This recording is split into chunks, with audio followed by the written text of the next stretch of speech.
Bitawan mo ako at umalis ka sa harap ko. Hindi kita kailangan. Malakas ang boses na umalingaw-ngaw sa loob ng silid na iyon.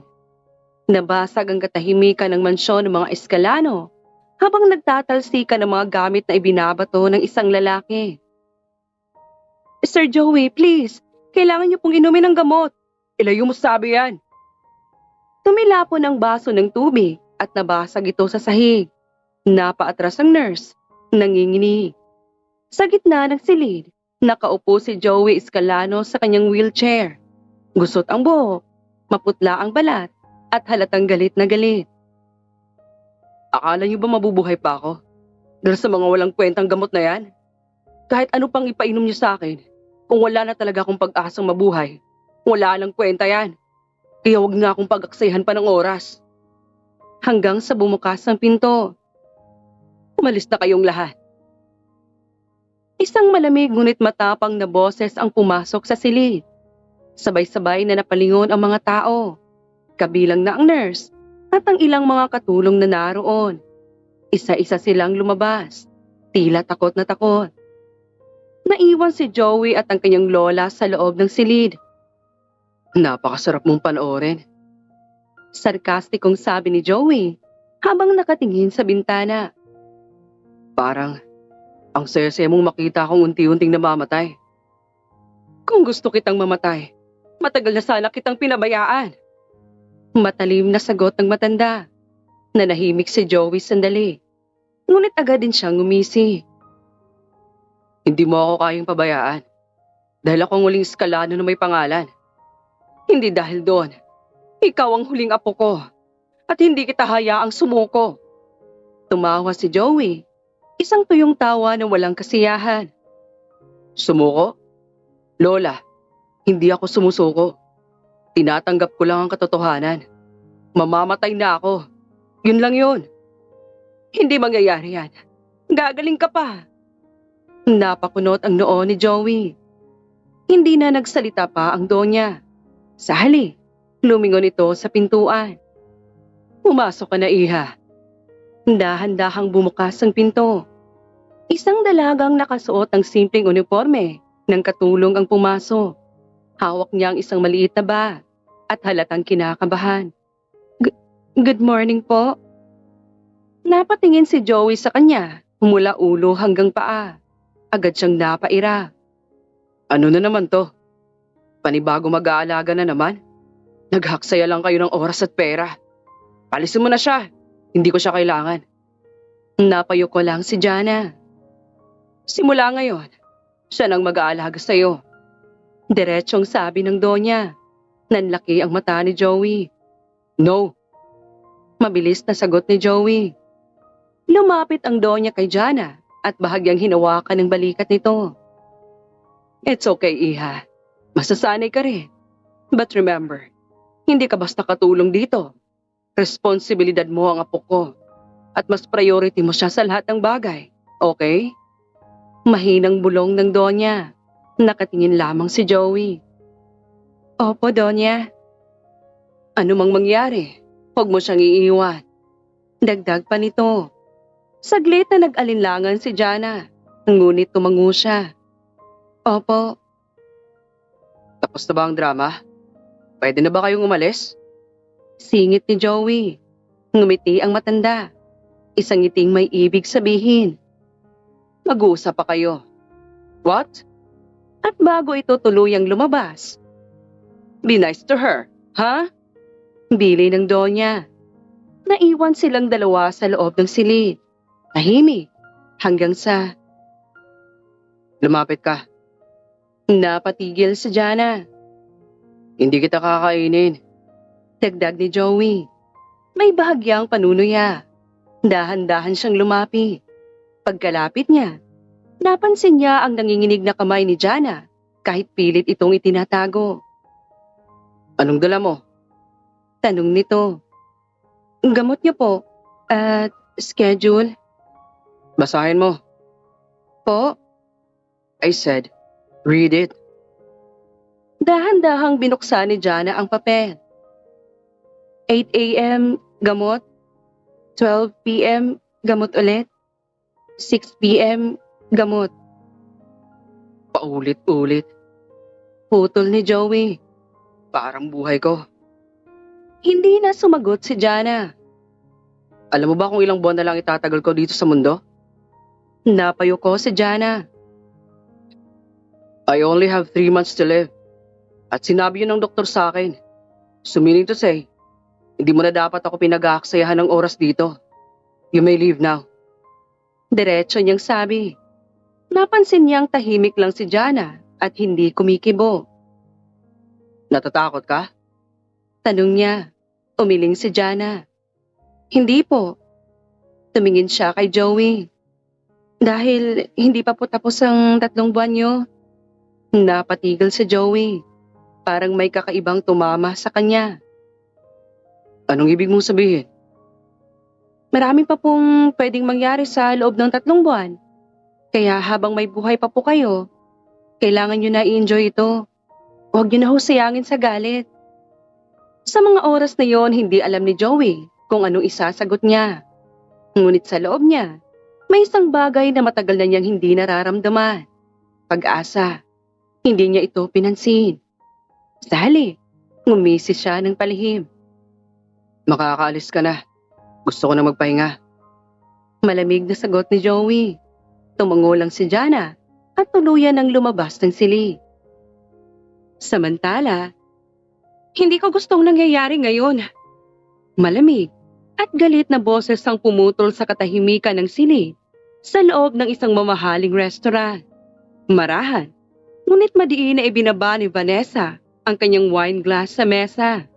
Sa tapat niya, nakaupo si Crisanto na relax, nakasandal, at tila walang pakialam sa tensyon na bumabalot sa pagitan nila. Ang alin? Tanong nito, parang wala lang.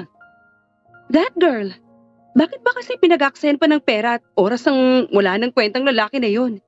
Eh kung mamamatay, mamamatay. Nagkibit balikat si Crisanto. Relax.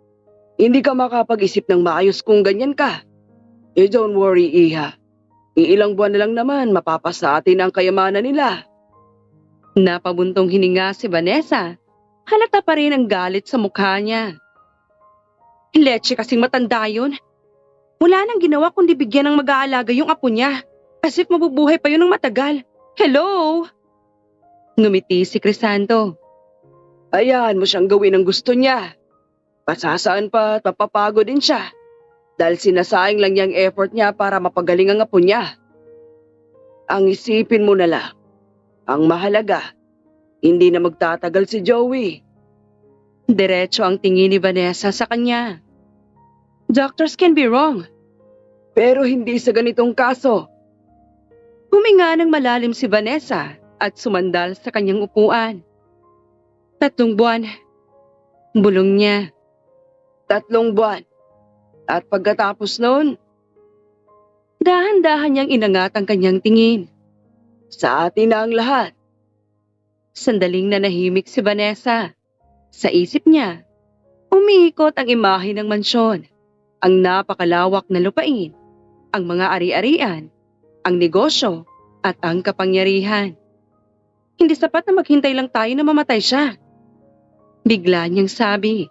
Napakunot ang noo ni Crisanto. What do you mean? Tumayo si Vanessa at lumapit sa malaking bintana. Ayoko nang maghintay. Mainipin ako. Kaya kailangan may gawin ako habang hinihintay ang kamatayan ng taong yon. Tahimik lang si Crisanto pero kahit siya, walang ideya sa kung anong binabalak ni Vanessa. At sa sandaling yon, nabuo ang isang masamang kasunduan. Isang kasunduang maaaring magbago ng lahat.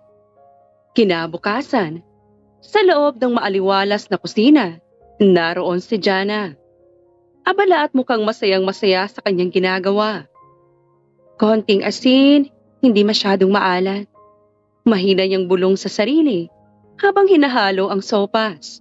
Maingat niyang inaayos ang tray na may mainit na sabaw, tinapay, sariwang prutas, at ang mga gamot na kailangan ni Joey. Hindi lang basta pagkain ang inihahanda niya. Pinag-iisipan pa niya ito kung pwede ba ito kay Joey. Sana naman kahit papaano magustuhan niya. Dagdag niya, may bahagyang ngiti sa labi. Hindi niya namalayan na may matang matagal nang nakamasid sa kanya. Maaga ka! Napalingon si Jana at agad na napatayo ng tuwid. Donya, magandang umaga po. Magalang niyang bati. Ngumiti si Donya Cherry. Bahagyang naglakad palapit sa kanya. Tahimik niyang pinagmasdan ang maayos na pagkakain ni Jana ng pagkain para kay Joey. Para sa kanya ba yan? Opo. Sana nga po magustuhan niya. Sagot ni Jana. Bahagyang kinakabahan. Sinusubukan ko pong maging masustansya para po makatulong sa kanya. Napatingin ang Donya sa kanya, hindi lang basta pagtingin, kundi tila sinusukat ang kabuuan ng pagkatao nito. Kumusta ka naman? Tanong niya. Po? Kumusta ang unang araw mo kay Joey? Napatigil si Jana. Tila nag-iisip pa ng isasagot dahil alam niya sa sarili niya na hindi naging maganda ang unang pagkikita nila. Napayuko siya. Hindi siya madaling pakisamahan. Diretsong sabi nito. Napatingin si Jana, halatang naiila. Matagal na siyang ganyan. Dagdag pa ng matanda. Simula nang malaman niya ang kalagayan niya, lalo siyang naging mailap sa lahat. Napahigpit ang hawak ni Jana sa tray. Napatingin muli ang Donya sa kanya. Ngayon ay may halong paghanga. Huwag kang mag-alala at huwag kang matakot sa kanya. Kilala ko ang apo ko. Masasanay ka rin. Hindi po madali ang pinagdadaanan niya at alam ko pong mahirap para sa kanyang kalagayan niya. Kaya naiintindihan ko po siya at gagawin ko po ang lahat ng makakaya ko para mas mapagaan man lang ang pakiramdam niya kahit na ilang buwan na lang itatagal niya. Malungkot na sabi ni Jana. Sandaling natigilan ang Donya. Hindi niya inaasahan ang sagot na yon. Hindi ko man po kayang pahabain ang buhay niya pero baka po kahit papaano mapagaan ko man lang ang loob niya. Nangilid ang luha sa mata ng matanda. Ngunit mabilis na itong pinigilan. Matagal na niyang hinahanap ang ganitong klaseng tao. At ngayon, nasa harap na niya. Hindi na napigilan ni Jana ang sarili. Bahagyang nangilid ang kanyang luha. Bago pa tuluyang maging emosyonal ang dalawa. Umakyat ka na. Baka naghihintay ng apo ko doon. Agad na tumungo si Jana. Opo, Donya. Dahan-dahan niyang binuhat ang tray at lumabas ng kusina. Tahimik na sinundan siya ng tingin ng matanda. At nang tuluyan na itong mawala sa paningin niya, napangiti siya. Hindi niya maipaliwanag. Pero sa simpleng presensya pa lang ni Jana, parang gumaan ang bigat sa kanyang dibdib. Ilang sandali pa, naputol ang kanyang pagmumuni-muni nang marinig ang tunog ng mataas na takong napapalapit. At mabilis na nag-iba ang ekspresyon niya sa kanyang nakita. Good morning, Lola. Vanessa, napadalaw ka. Malamig, ngunit magalang na bati ng Donya. Ang aga mo yata ngayon. Of course, because I want to see my fiancé. Ngumiti ang Donya ngunit hindi umabot sa kanyang mga mata. Agad itong napatingin sa paligid. Nasaan siya? Nasa taas, nag-aagahan. Okay. Mabilis niyang sagot. Akit na lang siguro ako. Ngunit bago pa siya makalakad, hindi ba pwedeng antayin mo na lamang siya rito? Alam mo naman ang mood niya ngayon. Baka mawalan pa ng gana kapag nakita ka. Napahinto si Vanessa at hindi nagustuhan ang sinabi ng matanda. What? Oh, baka magmadaling lumabas kapag nakita ka. Hindi siya makakain. Ganon. Paliwanag ni Donya. Dahan-dahan siyang napalingon sa matanda. Don't you worry.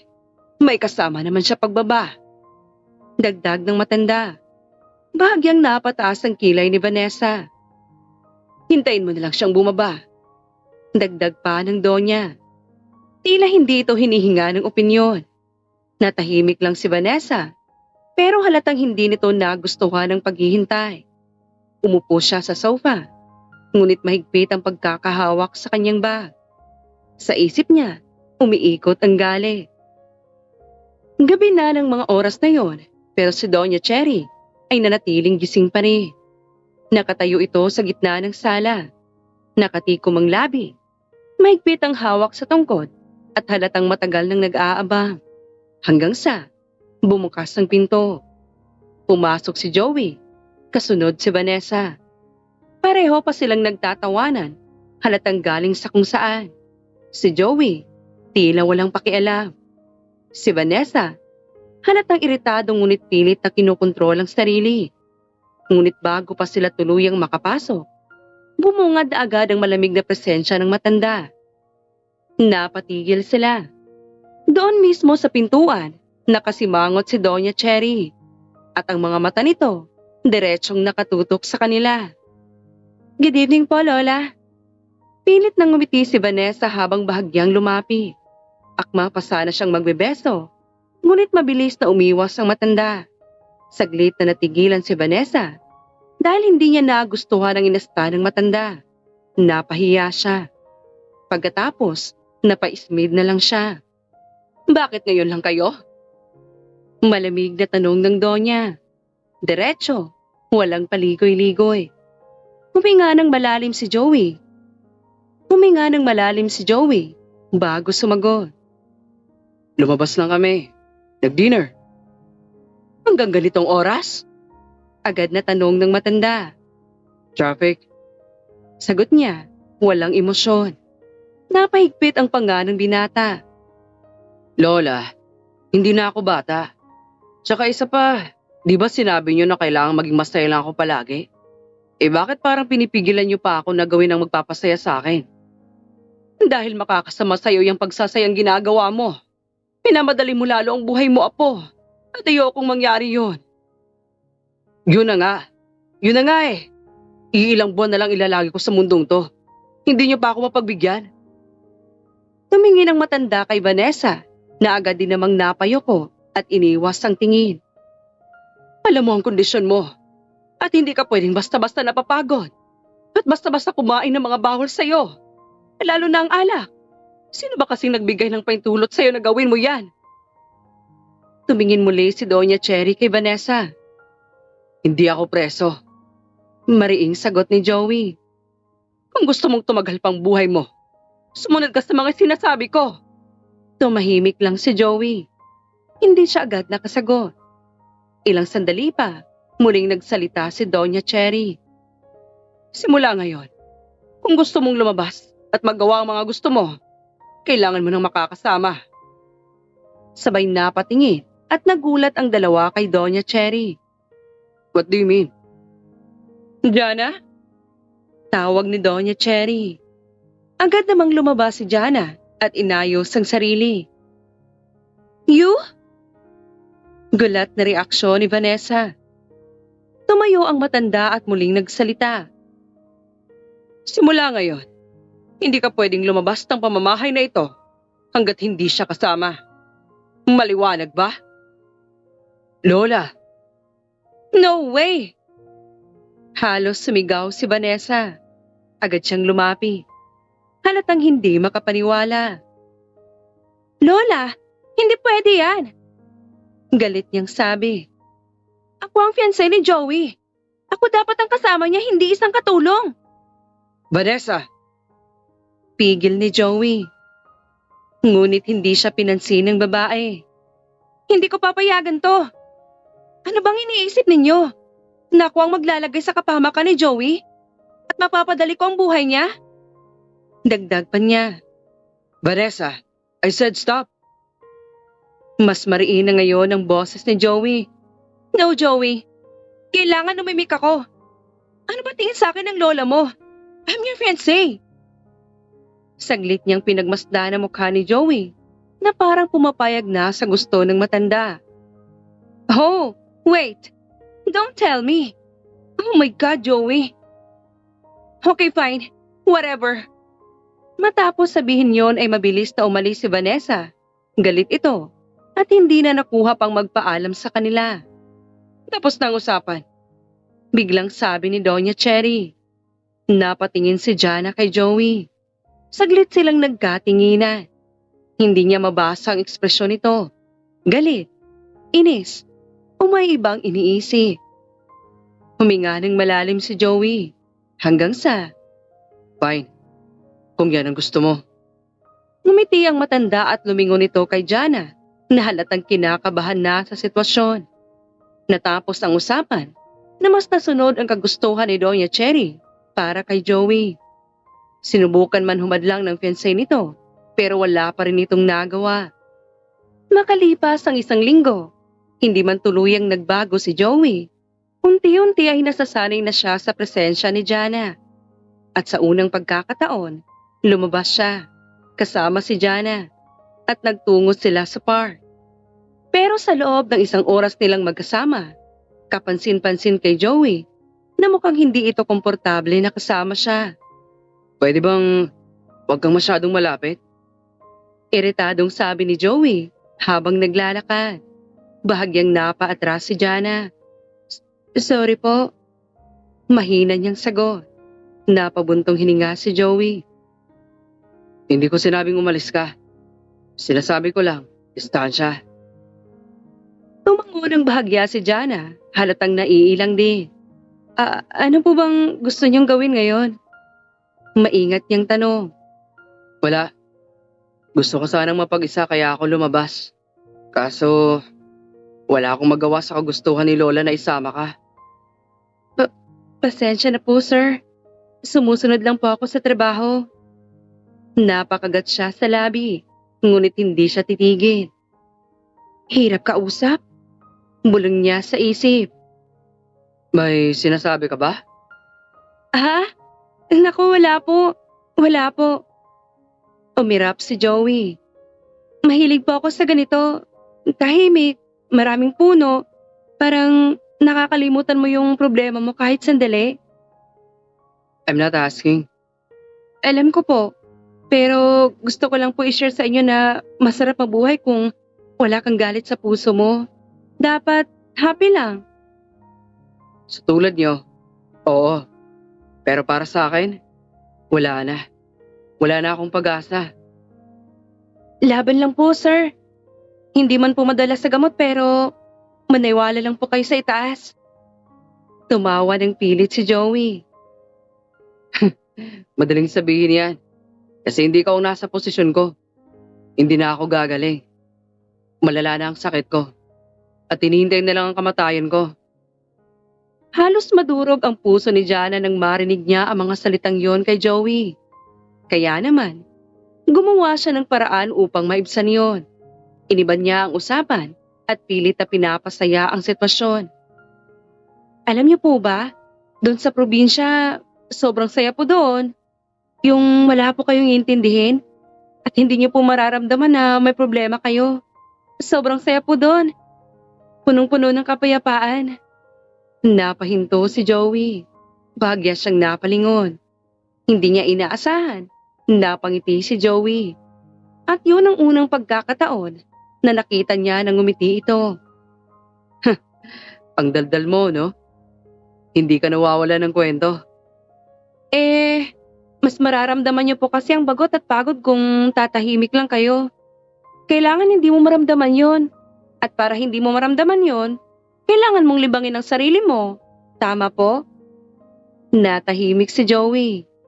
Hindi niya inaasahan ang sagot na yon ni Jana na parang gusto pa siyang palakasin. Hindi lang katawan niya, maging ang kalooban niya. "At kapag nagsasalita ako, kahit pa paano, gumagaan." Dagdag niya. Tumingin siya kay Joey. "Kayo po, ano po ginagawa niyo para gumaan ang pakiramdam niyo?" Hindi agad sumagot ang binata. Naglakad lang siya.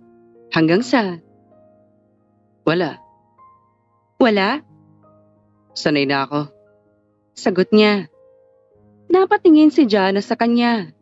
Kita nga sa mga mata ni Joey na hindi talaga ito masaya at pinipilit lang magpakatatag. Ilang sandali pa, Sir, minsan dadalhin ko po kayo sa probinsya namin. Okay po ba yun sa inyo? Para maranasan niyo manirahan sa ganong lugar. Promise po, mag-i-enjoy po kayo roon. Dahan-dahan siyang napalingon kay Jana, na patuloy lang sa pagkukwento. At doon, unang beses niya itong tinitigan ng matagal. Habang nagsasalita si Jana, habang kinukwento niya ang buhay niya sa probinsya, ang pamilya niya, ang mga simpleng pangarap niya. Nakatingin lang si Joey, tahimik na pinagmamasdan siya. Hindi niya namalayan, unti-unti siyang napapangiti. Hindi niya namalayan na gumagaan ang pakiramdam niya at nagugustuhan na niyang pakinggan ito. Tapos po, may mga ilog doon. Nahulog pa nga po ako sa ilog doon eh. Kwento ni Jana habang tumatawa. Sobrang nakakahiya. Hindi pa rin sumagot si Joey. Nakatingin lang siya sa maamong mukha ni Jana. Napalingon naman si Jana nang maramdamang tila napapagod na siya sa pagsasalita na parang walang nakikinig. Sir? Tawag niya. Walang sagot. Sir Joey! Doon lang siya natauhan. Ha? Napakunot ang noo ni Jana. Kanina pa po ako nagsasalita. Nakikinig po ba kayo? Napaiwas ng tingin si Joey. Yeah. Oo naman. Napangiti si Jana. At least nakikinig naman po pala kayo. Sabi niya. Hindi na sumagot si Joey. Ngunit sa loob niya alam niyang may kakaiba siyang naramdaman. Kanina, habang pinagmamasdan si Jana, bigla siyang napatigil. At agad nagbago ang ekspresyon niya. Umuwi na tayo? Napatigil si Jana. Po? Uwi na tayo. Ulit niya. Mas malamig na ngayon ang tono. Pero sir, hindi pa po. Now! Napatango na lang si Jana. Opo. Hindi na siya nagtanong. Tahimik siyang naglakad pabalik. Ngunit iba na ang pakiramdam ni Joey. Mas nailang na siya ngayon kumpara noong mga naunang pagsasama nila. Mas naging tahimik siya. Napatingin si Jana sa kanya. Hindi niya alam kung anong nangyari. Pero ramdam niya kung may nagbago. Kahit hindi niya maipaliwanag. At habang papalayo sila sa park, pareho nilang dala ang isang bagay na hindi nila inaasahan. Isang simula na hindi nila alam kung saan hahanto. Pagsapit ng gabi, sa loob ng silid ni Joey, nakahiga siya sa kanyang kama. Isang kamay ang nasa ulo habang nakatitig sa kisame. Ngunit hindi siya nagpapahinga. Nag-iisip siya. At iisa lang ang laman ng isip niya. Jana. Mahina niyang bulo. Halos hindi niya marinig ang sarili. Napapikit siya. At agad na sumagi sa isip niya ang mukha nito, ang maamo nitong tingin, ang simpleng ngiti, at ang paraan nitong magsalita na parang walang halong pagkukunwari. Napabuntong hininga siya. Bakit ba ikaw iniisip ko? Bulong niya. May halong inis sa sarili.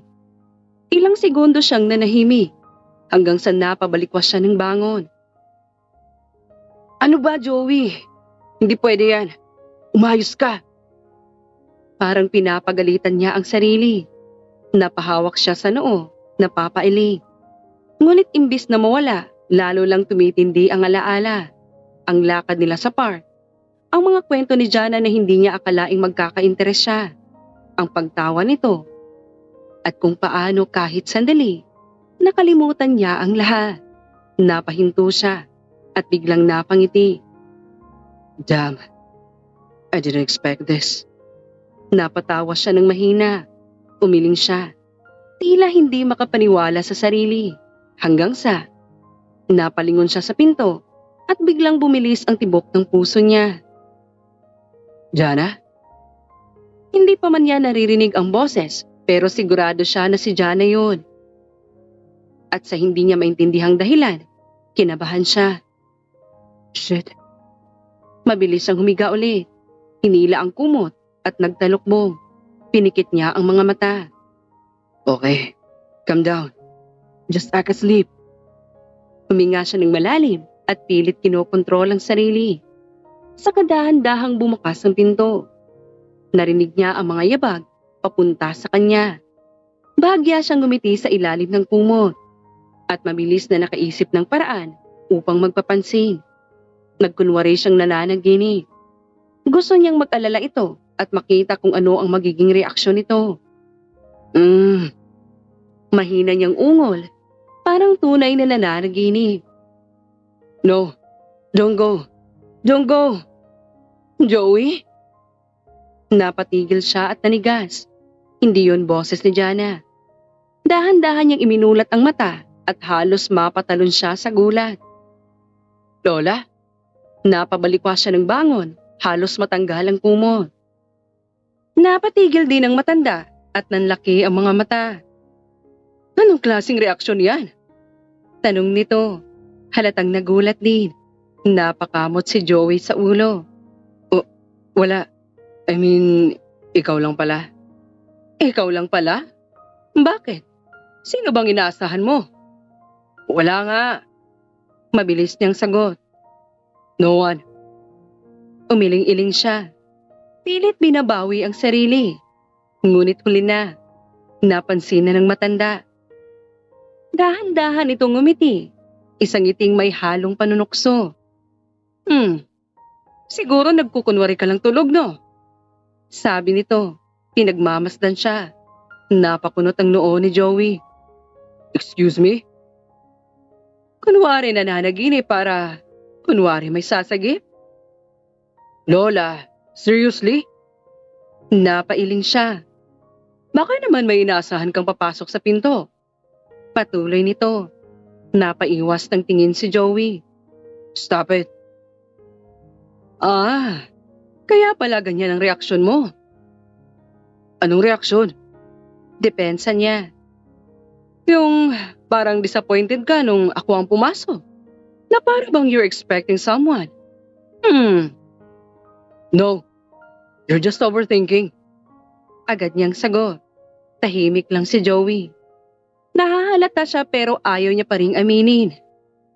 Ay nako, namamahinga na yung tao. Huwag mo nang hanapin. Sandaling katahimikan.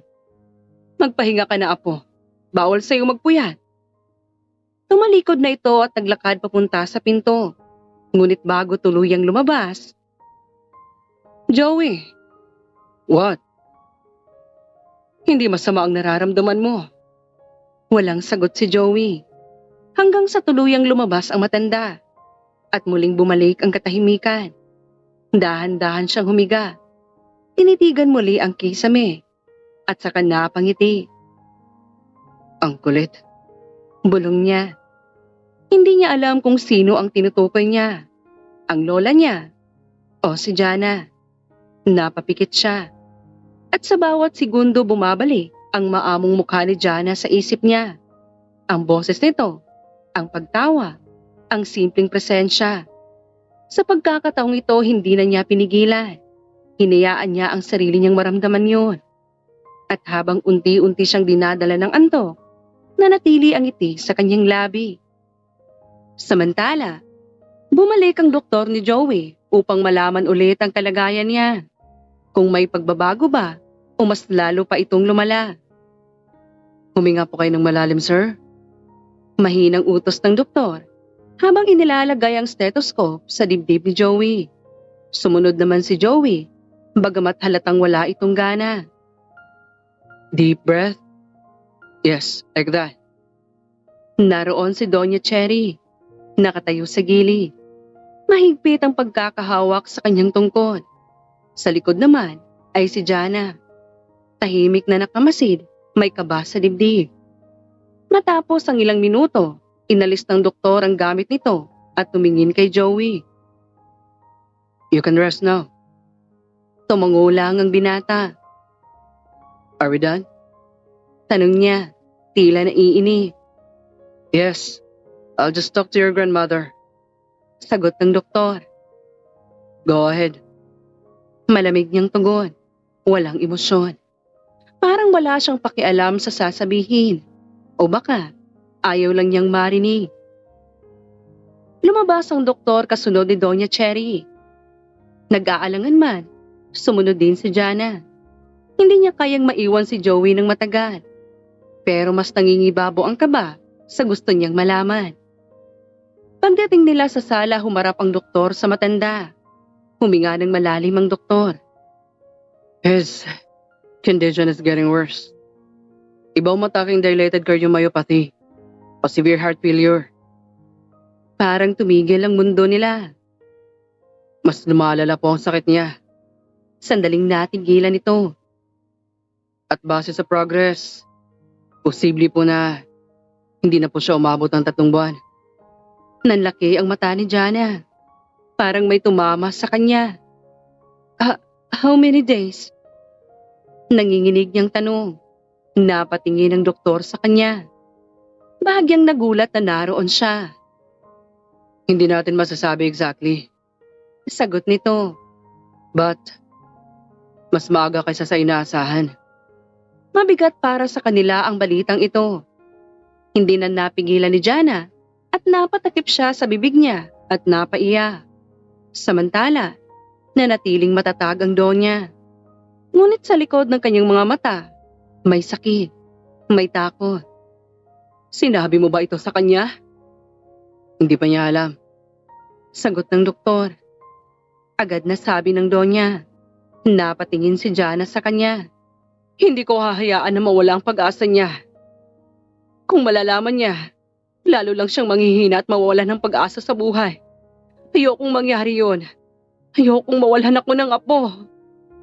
Mariin itong sabi. Naiiyak na. Tahimik lang din si Jana. Alam niyang tama ito. Gagawin natin ang lahat. Dagdag ng matanda. Anything that can make him hold on.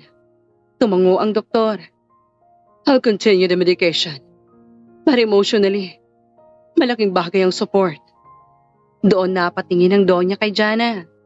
At si Jana parang tinamaan ng responsibilidad.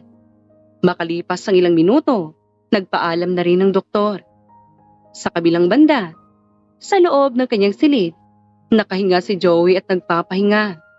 Tahimik lang, ngunit hindi tulog.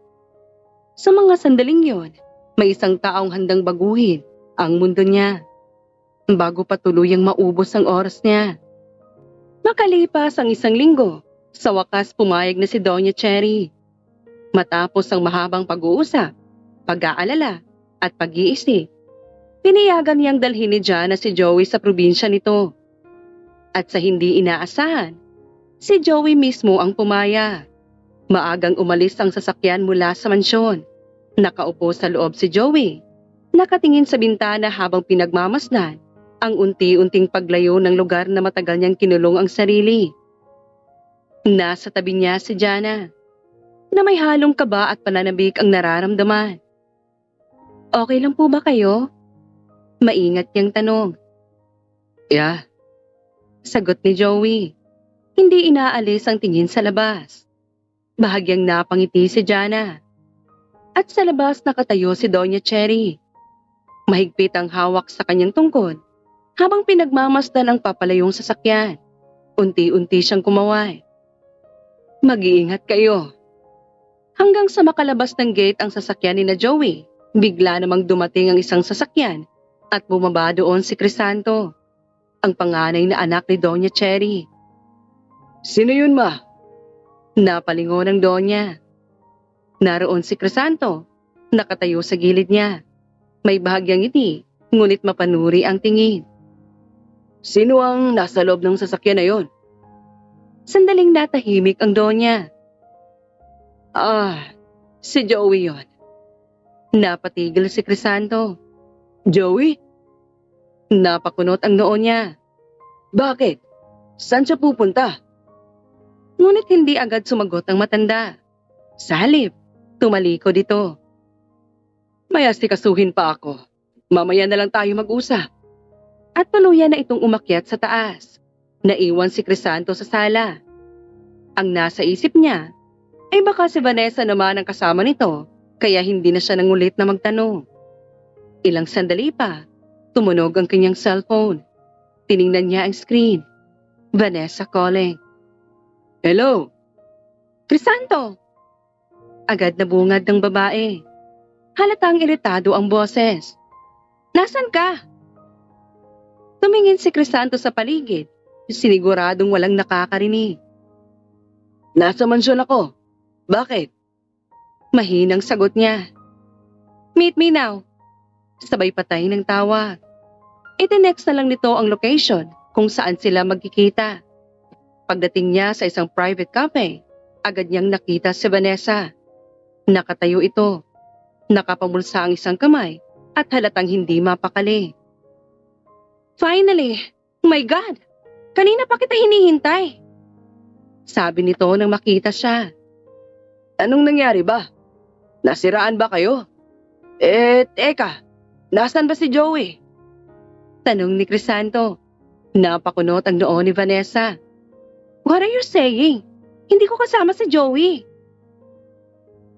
Hindi ba ikaw ang kasama niya? Hindi ko siya kasama. Galit na sabi ni Vanessa. Hindi siya sumipot sa bahay today. Hindi rin siya sumasagot sa calls ko. And now you're asking me kung kasama ko siya? Doon tuluyang nagbago ang ekspresyon ni Crisanto. Wait. Sumandal siya. Umalis siya kanina eh. Kung hindi ikaw ang kasama niya, sino? Napatigil si Vanessa. Umalis? Saan punta? I don't know. Pagdating ko sa mansyon, paalis na siya. Sabi ng mami nang tanungin ko kung sino ang nasa loob ng sasakyan. Si Joey daw. Pero hindi ko tinanong kung sino ang kasama kasi buong akala ko ikaw yon. Nanlaki ang mata ni Vanessa. Dahil Crisanto. Oh my God. Hindi mo man lang ako tinawagan? Para kahit paano napigilan kong pag-alis nila. Sorry. Mali ko ba na hindi ikaw ang kasama? Hindi ko naman inisip na iba kasi ikaw ang girlfriend niya, hindi ba? Correction. I am his fiancé. Sabi ko nga. Napatawa si Vanessa, ngunit walang saya. Napahigpit ang kamao niya. Kung hindi ikaw. Dahan-dahan silang nagkatinginan at sabay nilang naisip. Yung katulong. What? That girl? Mariing sabi ni Vanessa. Parang may sumabog sa loob niya. Napahawak siya sa mesa. Pilit pinipigilan ng galit. Umalis siya without even telling me? Dagdag niya. Nanginginig ang boses. Kumalma ka nga. Sabi ni Crisanto. Don't tell me to calm down. Sigaw niya. Bahagyang napatingin ang mga tao. Huminga siya ng malalim. Pilit kinakalma ang sarili. Pero hindi niya kayang pigilan. Find them. Vanessa! I said, find them. Alamin mo kung saan sila nagpunta. Matapos mailabas ang galit, ay ngumiti si Vanessa ng ngiting malamig, mapangani. Napatigil si Crisanto. Anong balak mo? Dahan-dahan siyang umupo at tumingin ng diretso sa kanya. Magiging madali para sa atin to. Hindi na natin hihintayin ang araw ng pagkamatay niya. Nainip na din ako. Doon na natin siya tatapusin. At palalabasin natin na kagagawa nito ng babaeng kasama niya. Hindi ba mas napadali ang trabaho natin? Nanatiling nakatingin lang si Crisanto sa kanya. Tila natatakot sa malagim na balak ni Vanessa. Pero alang-alang sa hangad nila, kailangan niya itong sundin at sang-ayunan. Samantala sa isang probinsya, kung saan masayang naghahabulan sina Joey at Jana. Ang bagal mo naman! Masiglang sigaw ni Jana habang tumatakbo sa damuhan. Hey, wait! Tawag ni Joey. Bahagyang napapahinga, ngunit nakangiti. Hindi na siya sanay tumakbo. Hindi na siya sanay huminga ng ganito kalalim. Pero ngayon, ginagawa niya. Dahil sa kanya. Sa dalagang nasa unahan niya. Hindi mo ako mahabol! Tawa ni Jana habang lumilingon. Sa huli, pareho silang napahinto. Hinihingal at patuloy ang pagtulo ng pawis sa kanilang noo. Talo ka! Nakangiting sabi ni Jana. In your dreams. Sagot ni Joey. Napapailing ngunit halatang masaya. Napatawa sila pareho. Walang humpay. Isang tawang walang halong sakit. Dahan-dahan silang naupo sa damuhan. At ilang sandali pa, napahiga na rin dala ng pagod. Nakatingin sila sa langit. Grabe, ang saya dito no? Di ko akalain na magiging ganito kasaya ang pagtira ko dito. Napangiti si Jana. Sabi ko naman po sa'yo malilimutan niyo po ang problema niyo rito. Masaya po talaga dito. Tumingin si Joey sa kanya. And thanks to you, Jana. Napatingin naman si Jana at nakangiti. Walang anuman po. Gusto ko lang po na mabuhay pa kayo, sir. Marami pa po kayong magagawa dito sa mundo. Kaya sana, lumaban pa kayo. At muling napatingin si Jana sa langit. Unti-unting gumalaw ang kamay ni Joey. Hindi niya alam kung sinasadya niya o kusa lang. Hanggang sa nagkabanggaan ang kanilang mga daliri. Napahinto sila pareho. Pero hindi sila umatras. At sa halip unti-unting lumapit si Joey at hinalikan sa labi si Jana. Dahan-dahan at mahinahon lang. Pareho silang napapikit at tinamnamang sandali. Si Jana hindi na rin nakakibo at tila hinayaan na lang na mangyari yon. At nang magbitiw sila, nginitian nila ang isa't isa. Maraming salamat, Jana. Napangiti lang si Jana. Hindi ko akalain na mararamdaman ko pa pala ito. Natahimik si Jana at halatang nalungkot.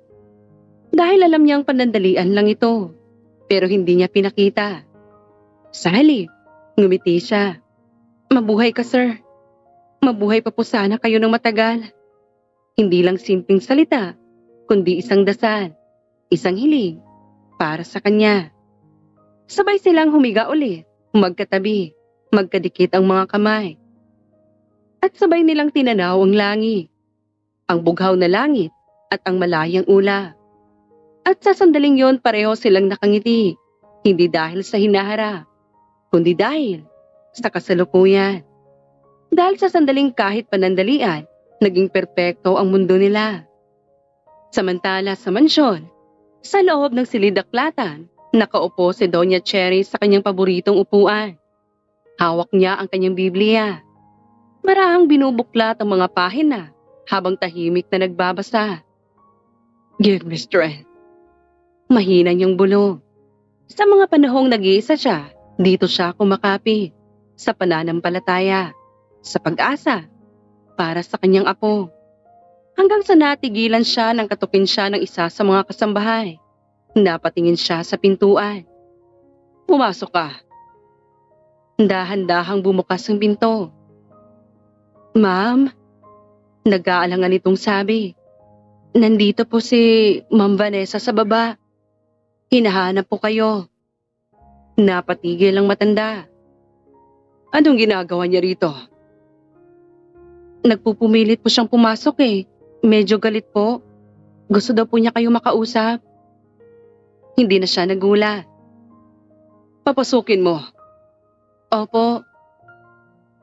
Ilang sandali pa, naroon na si Vanessa sa sala. Nakatayo sa gitna. Nakapamulsa ang isang kamay, habang isa ay mahigpit na nakahawak sa kanyang bag. Halatang galit na galit, ngunit pilit pa ring elegante. Nang bumaba si Doña Cherry, agad siyang hinarap nito. Gusto ko lang itanong, sino nagbigay ng permiso para palisin ang fiancé ko nang malaman lang pahintulot ko? Galit na bungad ni Vanessa.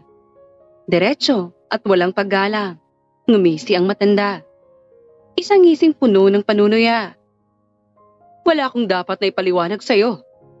Malamig niyang sagot. Now, leave. I want to rest. Napaismid si Vanessa. Excuse me? I'm his fiancé. Saan naman lang tinanong niyo ako kung gusto ko bang sumama? Tumindi pa ang tensyon. Patalikod na sana ang matanda nang mas lalong sumigaw si Vanessa. Don't be rude! Harapin mo ako! Bakit mo hinayaang umalis ang fiancé ko na hindi ako kasama? Tahimik lang ang matanda, ngunit matalim ang tingin. Ang usapan, sa tuwing aalis kami, saka lang sasamang hampaslupa na yon. Hindi kasama sa usapan na sila lang ang aalis. Hindi kasama sa usapan na sila lang ang aalis. Dagdag ni Vanessa, halos nanginginig sa galit. Doon tuluyang nagbago ang ekspresyon ni Doña Cherry. Hindi na ito panunuya, kundi galit. Stop acting like you own him. Hindi ka pa asawa, Vanessa. Kaya huwag kang umasta na mas may karapatan kang magdesisyon kaysa sa akin na sarili niyang dugo. Napatigil si Vanessa. At tumigil ka rin sa kaibangan mo, Vanessa. I know you. Dagdag pa ng matanda. Nanlaki ang mata ni Vanessa. Napaatras siya. I know exactly what you are. Excuse me? What the hell are you saying? Nanginginig niyang sagot. Tumawa ang matanda. Pera lang ang habol mo sa apo ko. Kaya huwag kang magpanggap na may pakialam ka sa kanya. Dahil lang totoo, pera lang inaalala mo. Parang sinampal ang pagkatao ni Vanessa. Napaatras siya. Hindi niya inaasahan na ganito ang sasabihin ng matanda. How dare you? That's not true. Oh, come on, Vanessa. We both know kung anong klaseng tao ka. You know what I'm saying. Hanggang sa biglang sumabog ang galit ni Vanessa. Umalingaw-ngaw ang tunog ng sampan. Napaatras ang ulo ng matanda at hindi nito magawang lumaban. You should shut your mouth! Sigaw ni Vanessa, ngunit hindi pa siya tumigil. Hinawakan niya pa ang leeg ng matanda. Mahigpit na halos hindi na ito makahinga. Don't you ever talk to me like that. You think you're better than me? Galit niyang sabi. Napahawak si Doña Cherry sa kamay nito. Pilit inaalis. Ngunit dala ng katandaan, hirap siyang kalabanin nito. Mahina na siya. Let go! Hirap niyang sabi. Ngunit mas lalo pang humigpit ang hawak ni Vanessa. Unti-unting nawala ng lakas ang matanda. Nanlalabo na ang paningin nito. Hanggang sa gitna ng galit at tensyon, biglang naitulak ni Vanessa ang matanda. At sa hindi sinasadya, tumama ang ulo nito sa kantuhan ng mesa. Parang tumigil ang oras. Nanlaki ang mata ni Vanessa at napatakip siya sa bibig. Oh my God! Nakatulala siya. Hindi gumagalaw ang matanda. May bagyang dugo na dumadaloy mula sa ulo nito. Hindi ko sinasadya! Nauutal niyang sabi. Napaatras siya. Pero sinubukan pa niya itong gisingin. Get up! Oh my God! No! No, no, no! Wake up, please! Ngunit hindi na ito gumagalaw. Tuluyan na itong nawala ng malay. Shit! Nataranta si Vanessa. Hindi niya alam ang gagawin. Napatingin siya sa paligid at siniguradong walang nakakita sa kanila. Agad niya itong dinala sa ospital upang hindi siya paghinalaan. Ang tanging sasabihin niya ay nadulas lamang ito. Nang sa ganun, magkaroon din ng dahilan si Joey na umuwi. Nang makarating ang balita kay Joey, ay nagmadali sila agad na makauwi sa kanyang lola. Nang makarating ang balita kay Joey, ay nagmadali sila agad na makauwi sa kanyang lola. Sa ospital, halos hindi na mapakali si Joey. Pagdating pa lang nila, agad siyang tumakbo papasok sa loob. Hindi na alintana ang paghingal niya. Kasunod si Jana, pilit siyang inahabol habang kinakabahan ng dibdib. Sir Joey, dahan-dahan lang po. Ngunit hindi siya pinansin ng binata. Lola! Mahina niyang sambit habang tinutulak ang pinto ng silid at doon bumungad sa kanyang eksenang kinatatakutan niya. Nakahiga si Doña Cherry, maraming nakasabit na tubo. May makina sa gilid na nagbibigay ng tunog na paulit-ulit at higit sa lahat, walang malay. Lola! Dahan-dahan siyang lumapit. Parang natatakot na baka mawala ito kapag hinawakan niya. Lola, please, wake up! Nanginginig ang boses niya. Tuluyan ang bumagsak ang emosyon ni Joey. Lola! Bulong niya at doon na siya napaiyak. Hindi na niya napigilan. Ang matibay na lalaking sanay magtago ng nararamdaman, ngayon ay wasak. Sa gilid naman nakatayo si Vanessa at si Crisanto. Tahimik lang, ngunit magkaiba ang laman ng isip. Anong nangyari sa kanya? Biglang tanong ni Joey, sabay lingon sa kanila. Puno ng sakit ang kanyang mga mata. Agad na sumagot si Vanessa. I just got there. Nag-aalangan niyang sabi. Naabutan ko na lang siya nakahandusay sa sahig. Bahagyang tumango si Crisanto. Ganun din ang sinabi ng mga kasambahay. Hindi din nila nakita kung anong nangyari. Dagdag nito. Good thing I came. If I don't, baka mas malala pang nangyari. Dagdag pa ni Vanessa. Napahigpit ang kamao ni Joey. Paano nangyari yon? Tanong niya, halatang naguguluhan. Hindi ko alam. Maybe she slept. She's old, Joey. Sagot ni Vanessa. Pilit na pinapakalma ang sitwasyon. Pero tahimik lang si Joey. Mukhang hindi kumbinsido ang binata. Unti-unti namang napatingin si Vanessa kay Jana. Nakatayo lang ito sa gilid. Tahimik. At doon napansin ni Jana ang tingin sa kanya ni Vanessa. Matalim ang tingin, halatang galit, punong-puno ng paninisi. Sir Joey. Mahina niyang tawa, ngunit hindi siya sumagot. Nakatingin lang ito sa lola niya. At dahil doon dahan-dahang umatras si Jana, tahimik siyang lumabas ng silid. Pero hindi siya nakatakas kay Vanessa, agad siyang sinundan ito palabas. Hoy, ikaw na babae ka! Hinatak ni Vanessa ang braso ni Jana, paharap sa kanya. Napangiwi si Jana. Aray! Nasasaktan po ako! Mahigpit ang hawak ni Vanessa sa kanyang braso. Galit na galit ang mukha nito. Sadyang masasaktan ka kung hindi mo lalayuan ang fiancé ko. Akala mo ba hindi ko alam ang ginagawa mo? Bitiwan mo po ako! Pilit na sabi ni Jana. Kulang pa yan. Ahas ka? Pati fiancé ko inaahas mo? Kunwaring inosente pero may angging kalandian ka pala. Ano ko bang sinasabi ninyo? Hindi ako ahas at mas lalong wala akong ginagawa sa inyo. Napatawa si Vanessa. Isang malamig na tawa. Really? Huh? Oh, please. Don't act like a saint, Jana. I know exactly what you're doing.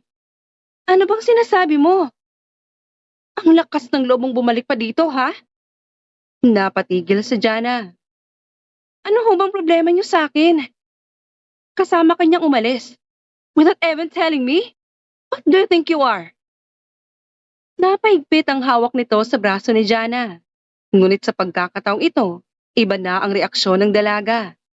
Hindi na takot, kundi katatagan. Lakas loob nitong inalis ang pagkakahawak ni Vanessa sa braso niya. Nagulat at napaatras si Vanessa. Pwede mong bitawan mo na ako? Wala kang karapatan na saktan ako. Hindi ikaw ang amo ko. At mas lalong hindi ikaw nagpapasahod sa akin. At isa pa, huwag mo akong utusan ko anong dapat kong gawin. Uulitin ko, hindi ikaw ang amo ko. Diretso na itong tumingin kay Vanessa, wala nang takot. At alam kong hindi lang basta nadula si Doña Cherry. Napatigil si Vanessa. What? Anong sinasabi mo? Alam kong may tao sa likod ng mga nangyayaring to. At hindi ako titigil hanggat hindi ko nalalaman yon. Huh. Excuse me? Are you telling na ako ang taong sinasabi mo? Are you accusing me? Tumawa ng mapang-asar si Jana. Wala po akong sinasabi. Pero ito ang tandaan ninyo. Oras na malaman ko ang totoong nangyari sa kanya, ako po mismo ang kikilos upang pagbayarin ang gumawa ng sa kanya. Wow! You've got guts? Hindi ka lang pala ahas. Bayani ka na rin pala. At sa tingin mo ba may magagawa ka para resolbahan yan? Isang hamak na katulong ka lang. You know what? You better watch your mouth. Babala niya. Hindi mo kilala kung sinong kinakalaban mo. Alam ko po. Sagot ni Jana. Kalmado lang. At hindi po ako natatakot. Dagdag niya. Nagkatitigan sila. At sa sandaling yun napagtanto ni Vanessa na hindi na basta katulong si Jana. Maaring ito pa ang makatuklas ng ginawa niya. Kaya kailangan niyang makagawa ng mabilis na paraan. At sa kabilang banda, napagtanto ni Jana na hindi siya pwedeng manatiling tahimik. Lumipas ang ilang linggo, hindi na kinaya ng katawan ni Doña Cherry. Sa kabila ng lahat ng gamutan, pagdarasal, At pag-asa ay bumigay na rin ito. At ang pagkawala niya ay parang unti-unting pagguho ng mundo ni Joey. Sa araw ng libing, walang tigil si Joey sa pag-iyak. Lola! Mahina niyang bulong. Ngunit kahit ano pang tawag niya, hindi na ito sasagot kahit kailan. Hindi na ito ngingiti. Hindi na siya mapagsasabihan. Hindi na siya mapoprotektahan. At doon tuluyan siyang nawalan. Pagkatapos ng libing bumalik sila sa mansyon. Ngunit hindi na ito katulad ng dati. Mas tahimik, malamig, at wala ng buhay.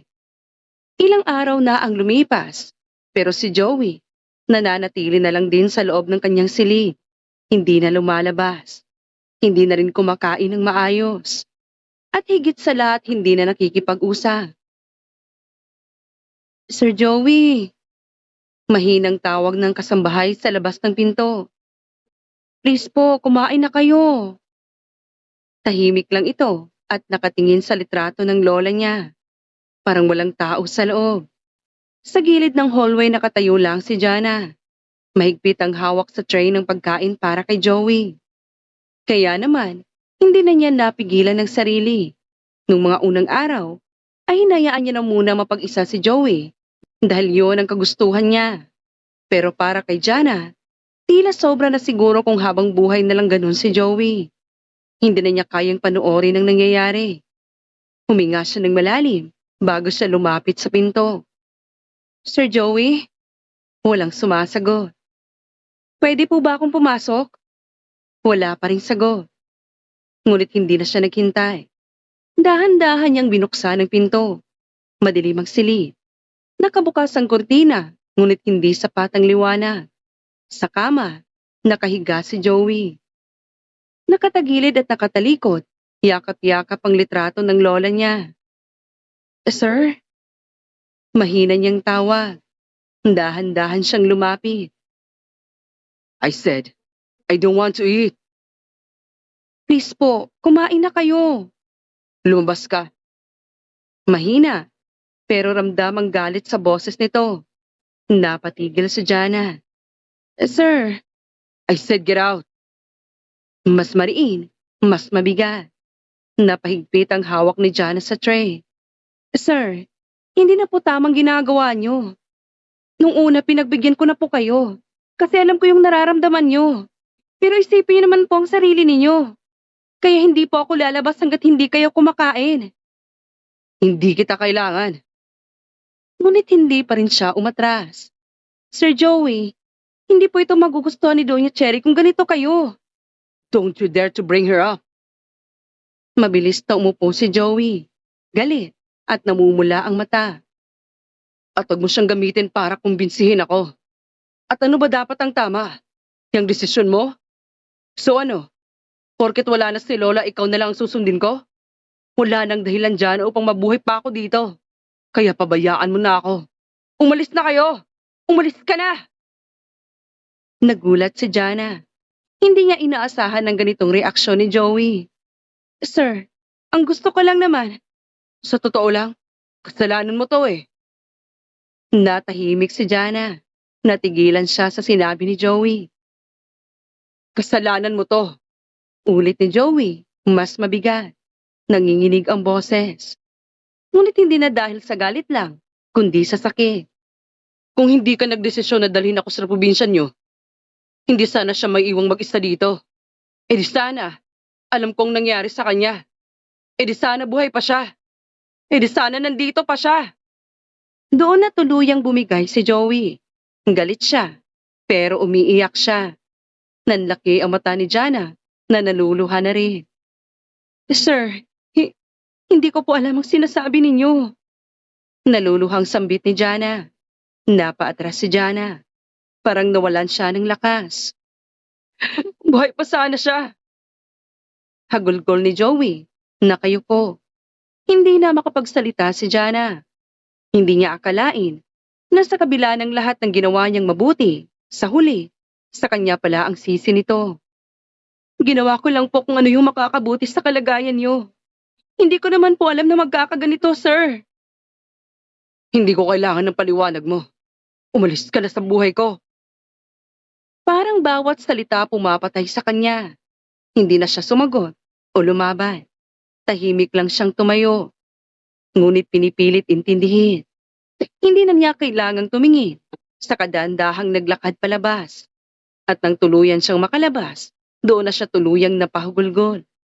Sa loob ng silid na iwan si Joey. Tahimik at durog na durog. Napahawak siya sa ulo niya. Lola. At sa gitna ng sakit, pinili niyang sisihin ang isang taong tanging nagmamalasakit at totoong nagmamahalang sa kanya.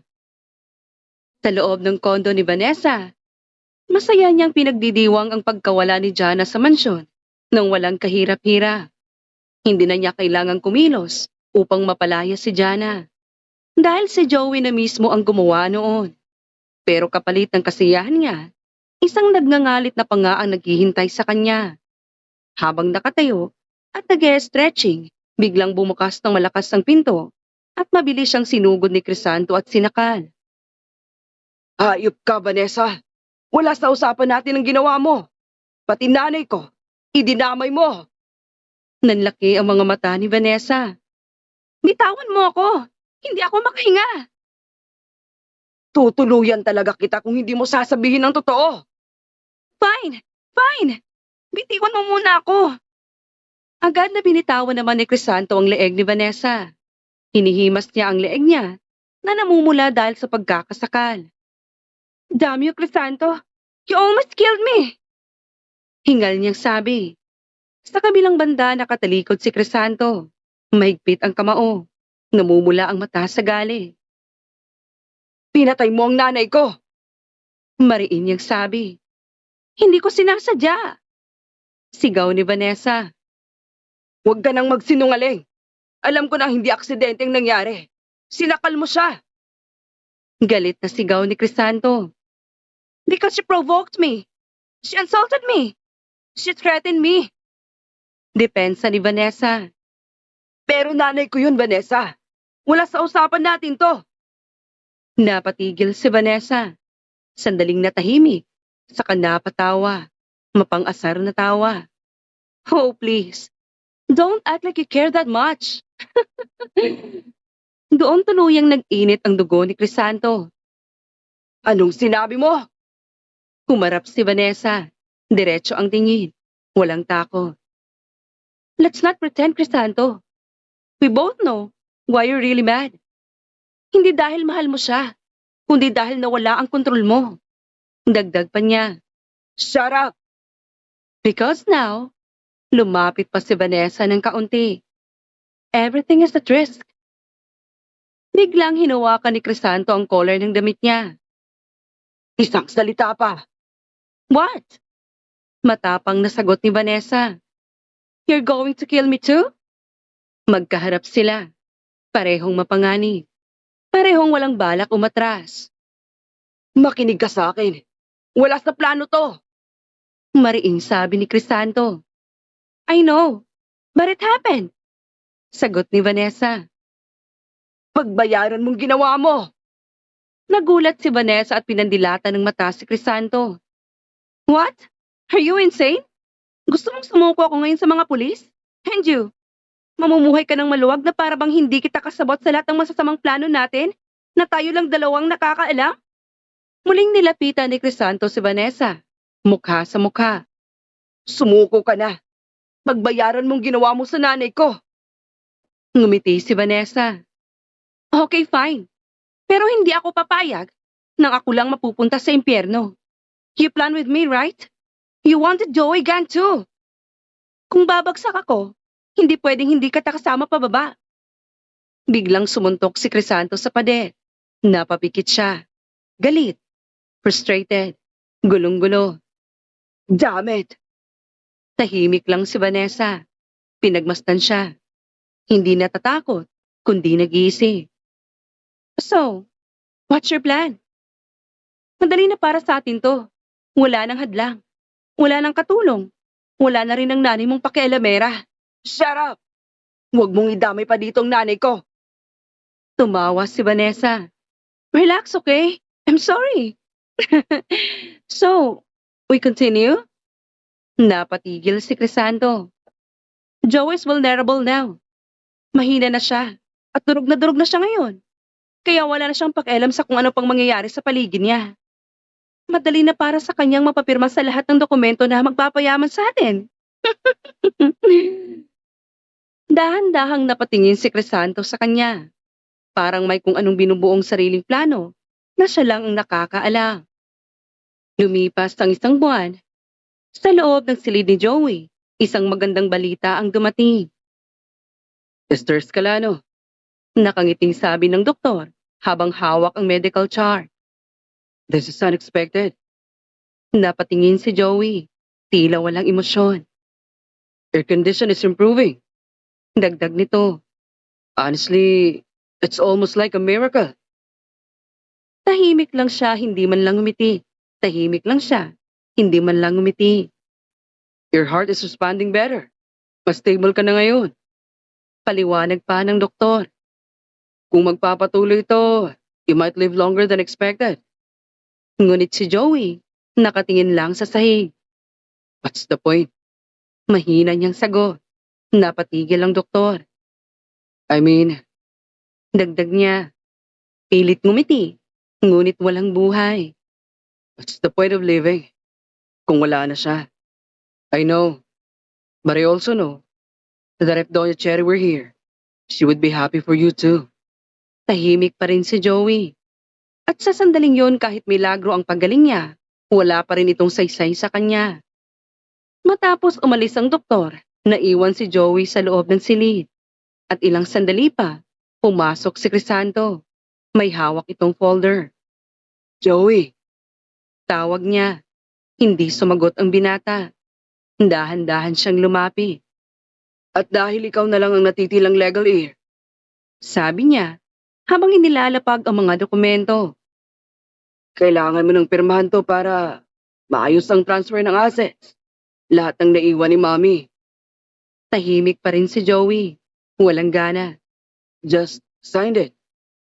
Dagdag ni Crisanto. Dahan-dahang kinuha ni Joey ang ballpen. Hindi niya binasa. Wala siyang pakialam. Saka sinimula ng pagpirma. Ngunit habang ginagawa niya yon, bigla siyang napahinto. At mabilis na tumulo ang luha niya. Pumatak sa papel. Nanginginig ang kamay niya. Lola. Mahina niyang bulong. At doon tuluyan na naman siyang umiyak. Napatigil si Crisanto. Parang may kumurot sa puso niya. Napatingin siya kay Joey sa kalagayan nito. Wasak at walang kalaban-laban. At doon unti-unting bumalik ang konsensya niya. Sa gilid nakatayo si Vanessa na parang kararating lang. Nakatitig at pasimpleng sumesenyas na bilisan na ang pagpapapirma. Ngunit si Crisanto, hindi na makagalaw. Hindi na niya kaya. Bigla niyang kinuha ang mga papel at sa isang iglap, ginusot niya ang lahat ng mga papel. What are you doing? Gulat na sigaw ni Vanessa. Napatingin si Joey.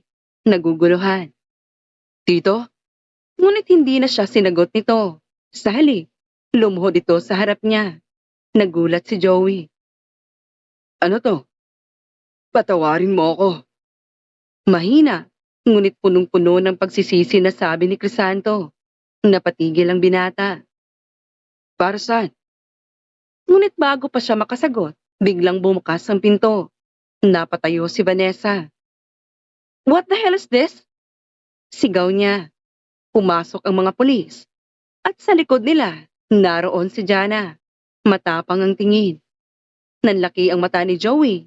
May halong pagtataka at naguguluhan. Jana? Naguluhan siya. Anong nangyayari? Lumapit ang isang pulis. Mr. Scalano, we are here regarding the incident involving your grandmother. At base sa investigasyon, saglit itong tumingin kay Vanessa. May sapat na ebidensya na nagsasabing hindi aksidenteng nangyari. Napatigil ang lahat. What? That's ridiculous! Sigaw ni Vanessa. Ngunit itinuro siya ng pulis. You are under arrest. Nanlaki ang mata niya at pilit kumakawala. Are you insane? You have no proof. Galit niyang sigaw. Doon nagsalita si Jana. Meron. Napatingin si Joey sa kanya. May testigo. Dagdag niya. At may footage mula sa CCTV sa loob ng mansyon na nagpapakita kung paano mo sinakal si Doña Cherry hanggang sa maitulak mo siya tumamang ulo niya sa kanto ng lamesa. Dahil ano pang dumugo ito at doon nawalan siya ng malay. Nanlumo si Vanessa. You set me up. This is her doing. Joey, huwag kang maniwala sa kanila. This is a frame. Wala akong alam sa sinasabi nila. Help me please. Tumingin sa kanya si Joey. Dahan-dahan. Ngunit punong-puno ng galit. You did this? Malamig niyang tanong. No, Joey. Listen to me. Agad niyang sagot. It was an accident. I didn't mean to. Shut up. Sigaw niya. Napatigil ang lahat. I trusted you. You're supposed to be my fiancé. Nanginginig niyang sabi. Please, I love you. Umiiyak na si Vanessa. Wala kang kasing sama. Hindi ako makapaniwala. It wasn't my fault.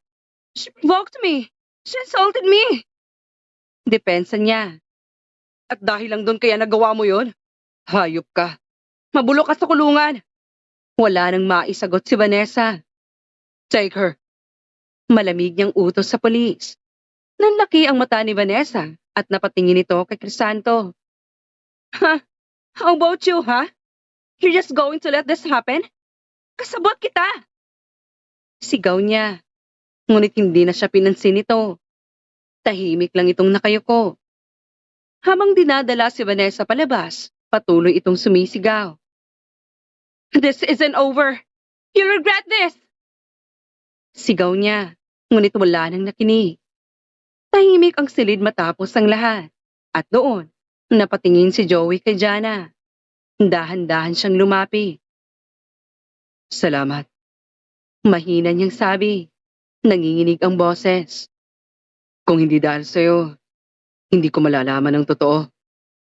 Napayuko si Jana. Ginawa ko lang po ang tama. Saglit na katahimikan. And, I just want to say sorry for what happened last time. It's just, okay na ho yun. Huwag na natin pag-usapan. Ang totoo nga yan kaya lang po ako nagpunta dito para mabigyan ng hustisya ang pagkamatay ni Doña Cherry. Aalis na rin ho ako. Mabilis siyang pinigilan ni Joey. Jana. Napatigil siya at dahan-dahang lumingon kay Joey. Lumapit agad si Joey at niyakap ng mahigpit si Jana. I'm sorry. I was wrong. Unti-unti siyang tumingin kay Joey at nakita niya ang sincerity. Nasaktan kita at hindi ko man lang naisip ang ginawa mo para sa akin. Dagdag niya.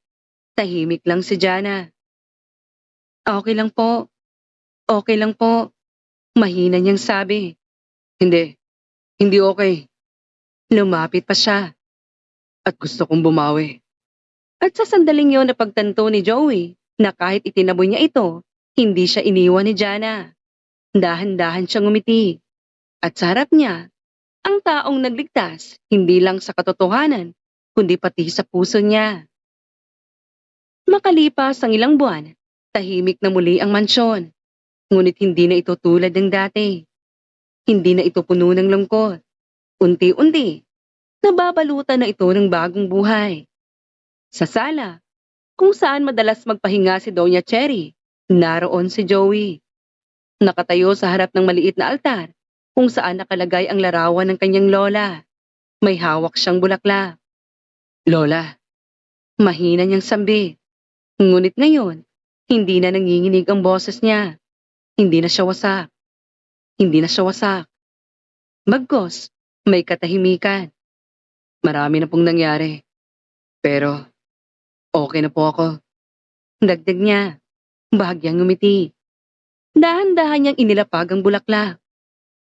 At salamat sa lahat ng iniwan ninyo. Lalo na po sa mga taong pinakilala niyo sa akin. Napatingala siya. At doon, napangiti. Joey. Napalingon siya. Naroon si Jana. Nakasuot ng simpleng damit. Hawak ang tray ng tasa. Ngunit hindi na siya katulad ng dati. Hindi na siya basta katulong, kundi bahagi na ng buhay niya. Naglakad sila papunta sa hardin. Tahimik lang, ngunit komportable. At sa bawat hakbang, ramdam ang pagbabago.